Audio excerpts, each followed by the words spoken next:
নমস্কার স্যার। নমস্কার। স্যার আপনি আপনার নাম কি? সাগর চালক। আপনি কোথা থেকে এসেছেন স্যার?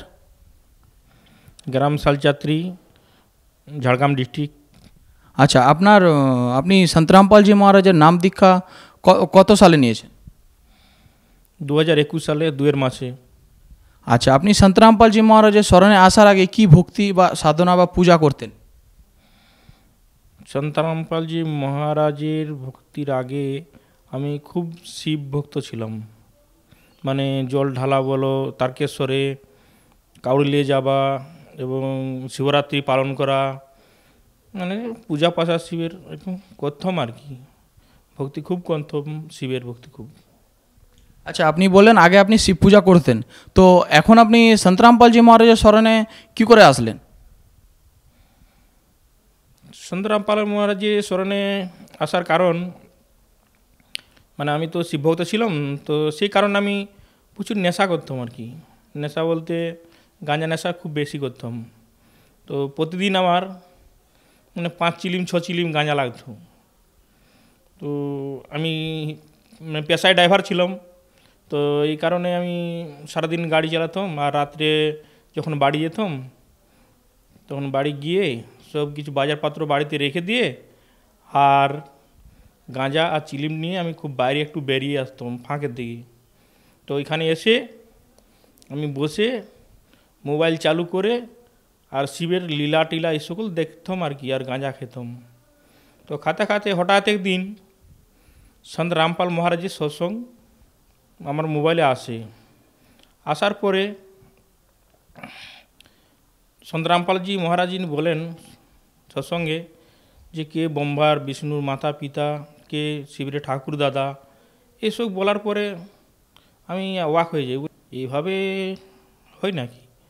আমি ভিডিওটা দেখি না, ভিডিওটা আমি পার করে দিই। পার করে দেওয়ার পর আমি অন্য কিছু দেখার চেষ্টা করি, কিন্তু অন্য কিছু দেখলেও আমার মনটা কিন্তু সন্ত রামপাল মহারাজের যে উনি যে বললেন যে ব্রহ্মা বিষ্ণুর মহেশের মাতা পিতা ঠাকুরদাকে, তো ওইটা আমার প্রেরণা হচ্ছে ভিতরে মনের মধ্যে যে না, উনি যে বললেন তো ওনার একটুকু উনি কি বলছেন ওনারটা একটু শোনার আছে। কিন্তু এই কথা তো কখন আমরা শুনি না যে ব্রহ্মা বিষ্ণু মহেশ্বরের মানে ঠাকুর দাদা মানে বাবা মা আছে। তো মনে হলো না, আমার ওই ব্যক্তির কথাটা একটু শোনা দরকার আছে। সেই ভিডিওটা আমি আবার নিচে টেনে আনি, এনে আর সন্ত রামপাল মহারাজের সৎসঙ্গটা চালু করে দিই।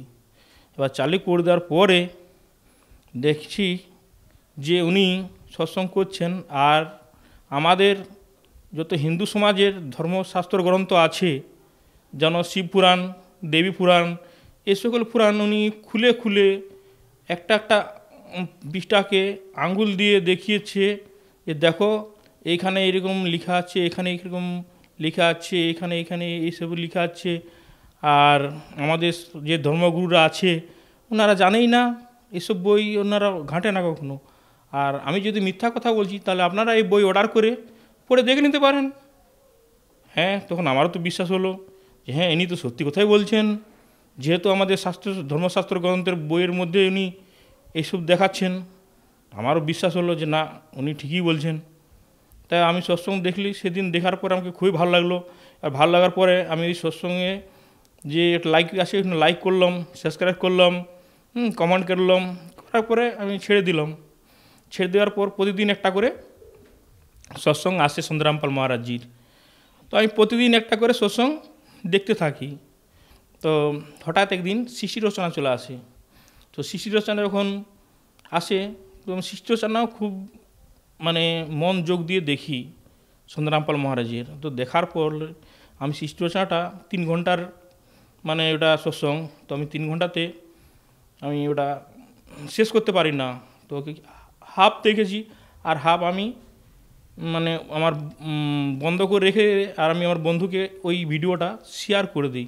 শেয়ার করে দিই এই কারণেই যে আমি কালকে আবার হাফ দেখব, তো যে ভিডিওটা যদি চলে যায় আমি খুঁজে পাবো না, এই কারণে আমি আমার বন্ধুকে শেয়ার করি। এবার শেয়ার করার পরে তারপর দুসরা দিন আমি ওই ভিডিওটা ওই রাত 9টার সময় গাঁজা চিলিম নিয়ে আবার বসে আবার এখানে দেখি। আবার দেখার পরে যখন এই সৃষ্টি রচনা সম্পূর্ণ আমি দেখলাম, দেখার পরে আমাকে মানে কি বলবো যে ভিতর থেকে একটা মনের মধ্যে একটা কান্না টাইপের ভাব আমার শরীরে এলো, চোখে মুখে জল চলে এলো যে না, ইনি যে বলছেন সন্ত রামপাল মহারাজজি, ইনি তো সত্যিই বলছেন। এসব জ্ঞান তো কখনো আমরা শুনিই না।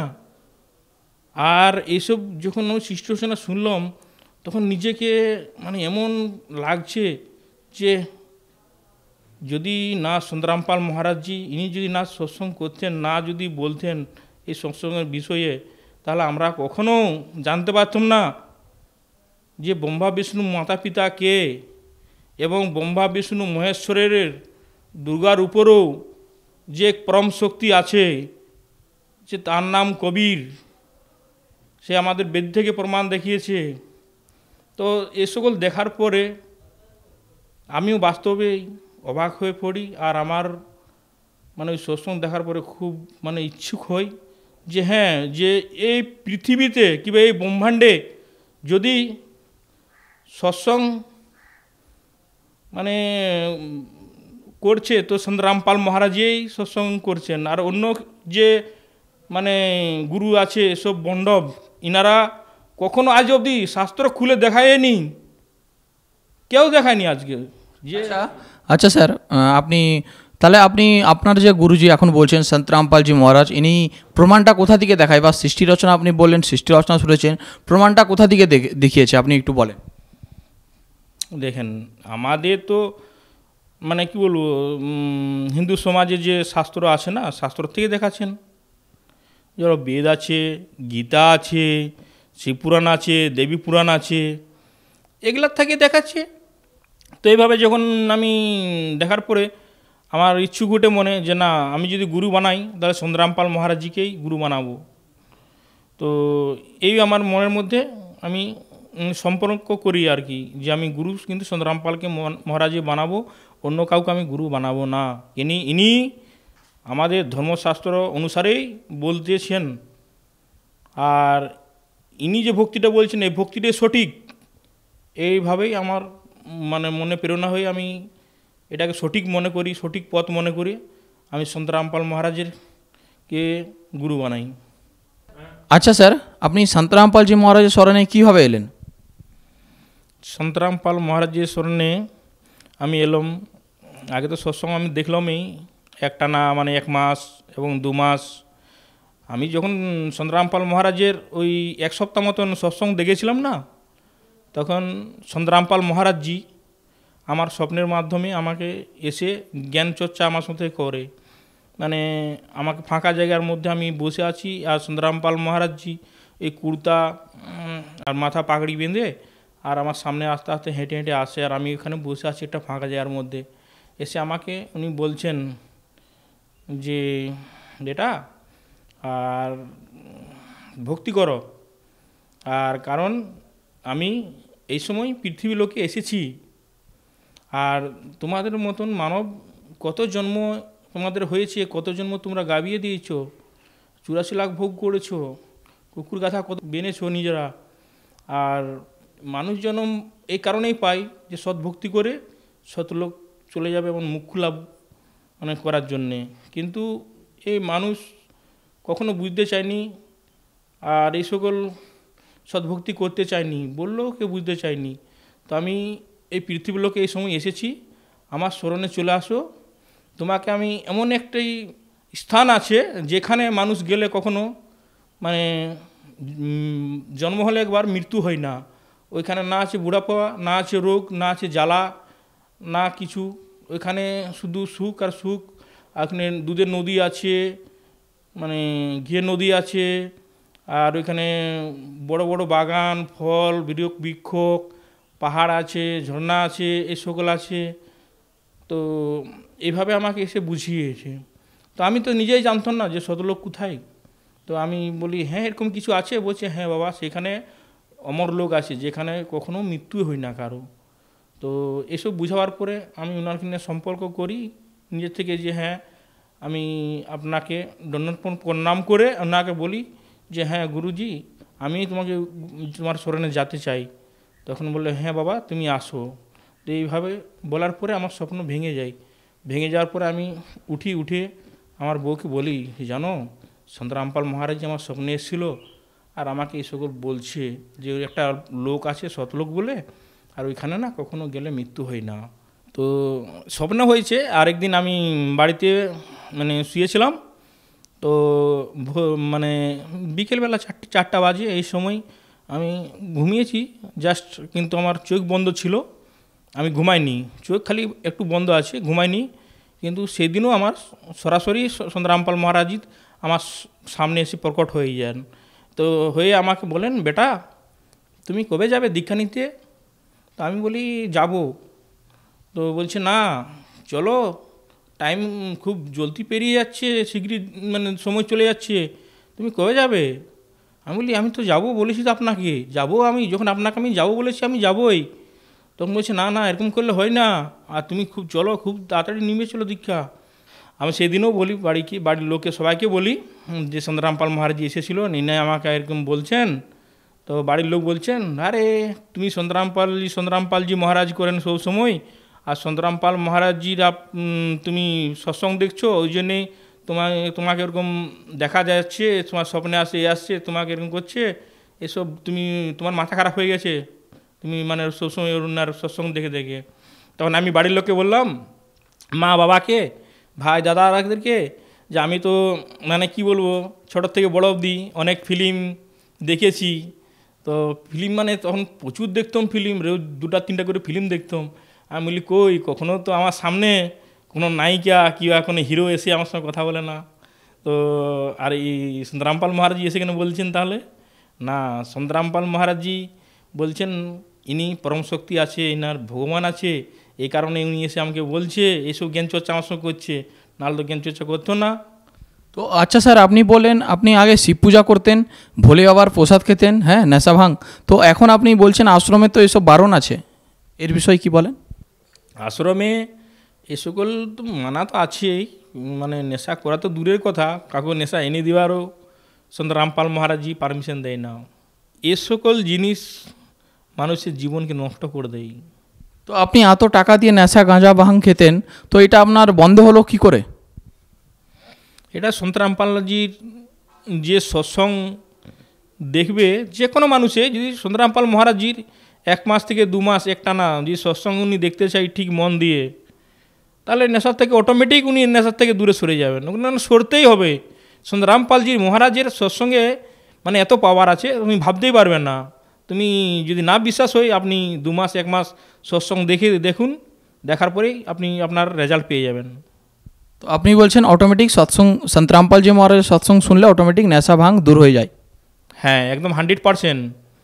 সন্দ্রামপালজির মহারাজের সৎসঙ্গ যদি কেউ দেখে, তাকে নেশার থেকে দূরে হতেই হবে, এরকমই পাওয়ার আছে। আচ্ছা স্যার, তো আপনি বলছেন নেশা দূর হয়ে যায়, সৎসঙ্গ শুনলেই নেশা দূর হয়ে যায়, তো আমাদের দর্শকদেরকে একটু বলবেন, কেন এখানে আমাদের সরকার করছে নেশামুক্ত এত কেন্দ্র আছে, জেলায় নেশামুক্ত কেন্দ্র আছে, তো এতে মানুষজন গেলেই ঠিক হচ্ছে না, তো আপনার বলছেন সন্তরামপালজি মহারাজ সৎসঙ্গ শুনলেই নিমিষেই ঠিক হয়ে যায়, তো আপনাদের গুরুজি কিছু দেয় কি জড়িবাটকালা বা কিছু করে কি, জাদু কি করে? আমাদের গুরুজি তো কোনো জুড়িবুটি কিংবা কোনো জাদু, কোনো টোনা এসকল কিছু করেন না, ঠিক আছে। আর সরকারের কথা বলছেন, সরকার যেমন মুহিম চালাচ্ছে নেশামুক্তর, সেরকম ঘরে ঘরে লাইসেন্সও দিয়ে দিচ্ছে নেশা করার জন্যে। তো ওনারা সরকার মুহিম না চালায়, যদি মদ দোকানগুলো বন্ধ করে, লাইসেন্সগুলো বন্ধ করে, তখনই তো নেশা ভারত মুক্তি হবে না, মানে নেশা মুক্তি হবে, না হলে কী করে মুক্তি হবে? ওনারা একদিক থেকে বলছেন আমরা নেশা মুক্তি মহন চালাচ্ছি, আর একদিকের থেকে মানে কাউকে লাইসেন্স দিয়ে দিচ্ছে, তাহলে এভাবে কি নেশা বন্ধ করা যায়? এভাবে বন্ধ করা যায় না। আর সন্দ্রামপাল মহারাজের কথা বলছেন, সন্দ্রামপাল মহারাজজি যে সৎসঙ্গে যে আমাদের শাস্ত্র গ্রন্থ ধর্মগ্রহণ থেকে উনি যেটা বলছেন, যে 1 প্যাক যদি কোনো ব্যক্তি মদ খেয়ে লেই, তাকে 70 জনম কুত্তা যোনিতে জন্মাতে হবে। তো আমি যখন জানলাম যে 1 প্যাক মদ খেলে কুকুরের যোনিতে 70 বার জন্মগ্রহণ করতে হবে, তো আপনারা বিচার করুন, যে মদটা খালে আমি কুকুর হব কি মদটা খেয়ে? আচ্ছা স্যার, আপনি আর কি লাভ পেয়েছেন সন্তরামপালজি মহারাজের দীক্ষা নেওয়ার পরে? লাভ তো অনেকেই পেয়েছি। দেখুন, লাভ বলতে দেখুন, আমার তো একটা না শরীরের মধ্যে খুব একটা অ্যালার্জি ছিল, মানে মাঝে মাঝে খুব চুলকানি হতো, আর এবং কি চিরাচিরি হয়ে গেলে, নুচানুচি হয়ে গেলে ওইখানটা লাল হয়ে ফুলে যেত, আর বড় বড় দাগ হয়ে যেত মানে শরীরের মধ্যে। তো মানে এই যে অ্যালার্জিটা কখন আমার শরীর থেকে গায়েব হয়ে যায়, মানে সন্তরামপাল মহারাজের দীক্ষা নেওয়ার পরে কখন গায়েব হয়ে যায় আমি নিজেও বুঝতে পারি না। আর আমার লাভ তো অনেকে হয়েছে, যেমন আমি ড্রাইভিং করতাম, মাস পুরালেই মানে অনেক মানে 10,000 12,000 এরকম বেতন পেতাম, কিংবা 18,000 টাকাও বেতন পেতাম। তো ইনকাম করতাম, কিন্তু পয়সা বাড়িতে একদমই থাকতো না। মানে আজ কি আনবো, কাল কি খাবো, এসব চিন্তাভাবনা থাকতো, কিন্তু বাড়িতে কীভাবে যে পয়সা শেষ হয়ে যেত আমি নিজে বুঝতে পারতাম না। কিন্তু যেদিন থেকে সন্তরামপাল মহারাজের দীক্ষা নিছি সেদিন থেকে পয়সা কিন্তু বেড়েই যাচ্ছে, বাড়িতে বেড়েই যাচ্ছে। যতই খরচা করি, পয়সা তো খরচা করছি আমরা, কিন্তু করলেও কিন্তু কমেনি, পয়সা কিন্তু বেড়ে যাচ্ছে। আর মানে আজকে আমি তো গাড়ি চালাতাম মানে 8-10 বছর, সে যে পয়সা 8-10 বছর আমি যেটা জমাতে পারিনি, আমি সন্তরামপাল মহারাজের দীক্ষা নিয়ে 4 বছরে তার থেকে 3 গুণ টাকা আমার কিনে জমা হয়ে গেছে। এখন আপনি মানে কি বলবো আপনাকে, যে আমি যদি মনে করি একটা মানে 1 বিঘা জায়গাও কিনতে পারি, কিংবা একটা 4 চাকা গাড়িও কিনতে পারি। এইভাবে মালিকের দয়াতে এইভাবে মানে লাভ পেয়েছি। তো আপনি বলছেন সন্তরামপালজি মহারাজের দীক্ষা নেওয়ার পরে পরিস্থিতি অনেক খুব ভালো হয়েছে, খুবই ভালো। তো আর কি কি লাভ হয়েছে বলেন। লাভ তো অনেকেই পেয়েছি দাদা, আপনাকে কি বলবো, আপনি যে আপনাকে যদি বলি সন্ধ্যা থেকে মানে সকাল থেকে বললে সন্ধ্যা হয়ে যাবে, রাত হয়ে যাবে, এতই লাভ পেয়েছি। তাও আমরা মানে মোটা একটা লাভ বলে দিচ্ছি আপনাকে। তো আপনি আমাদের দর্শকদেরকে আর কিছু বার্তা দিতে চান? দেখো, আমি তো দর্শককে বার্তা দিতে পারি না, কিন্তু আমি হাত জোড়ো করে প্রার্থনা করতে পারি। দেখুন, আমার যে আজ এত মানে সুবিধার মধ্যে আমি ছিলাম, এই অসুবিধারগুলা থেকে, যেমন নেশা থেকে বলো, অশান্তি থেকে বলো, আর ওই শরীরের বিমারি বলো, তো এই সকল যদি লাভ এই ভাই আমাদের বোনে যত সব ভাই বোনরা আছে, ইনারা কিংবা জগতের যে আছে সবাই, ইনারা যদি এইসব লাভ নিতে চান, তো সন্তরামপাল মহারাজের শরণে আসুন আর সৎভক্তি করে দেখুন। সন্তরামপাল মহারাজজির বইও পাওয়া যাচ্ছে, জ্ঞানগঙ্গা এবং জীবনের পথ, গীতা তোমার জ্ঞানামৃত, এই বইলা পড়ে একটুকু আপনারা দেখুন যে আমাদের যত ধর্মশাস্ত্র আছে ওনার সঙ্গে মিলান করুন। এগুলাতে সন্তরামপাল মহারাজজি একটুকু ভুল বলেন না আর ভুল লেখেন না, বইয়ে একদম প্রুফ করা আছে। আপনি মিলাই নিন, মিলাবার পরে পড়ে আপনি ভালো করে যাচাই করে নিন, যাচাই করে নেওয়ার পরে আপনারা সন্তরামপাল মহারাজের নাম দীক্ষা নিন। আপনারাও এরকম সুখী হবেন, কিংবা রোগ থেকে মুক্তি হবেন, অশান্তি থেকে শান্তি পাবেন, এবং নিজের জীবন কল্যাণ করুন। আচ্ছা স্যার, আপনারা তো সময় দেওয়ার জন্য ধন্যবাদ। নমস্কার।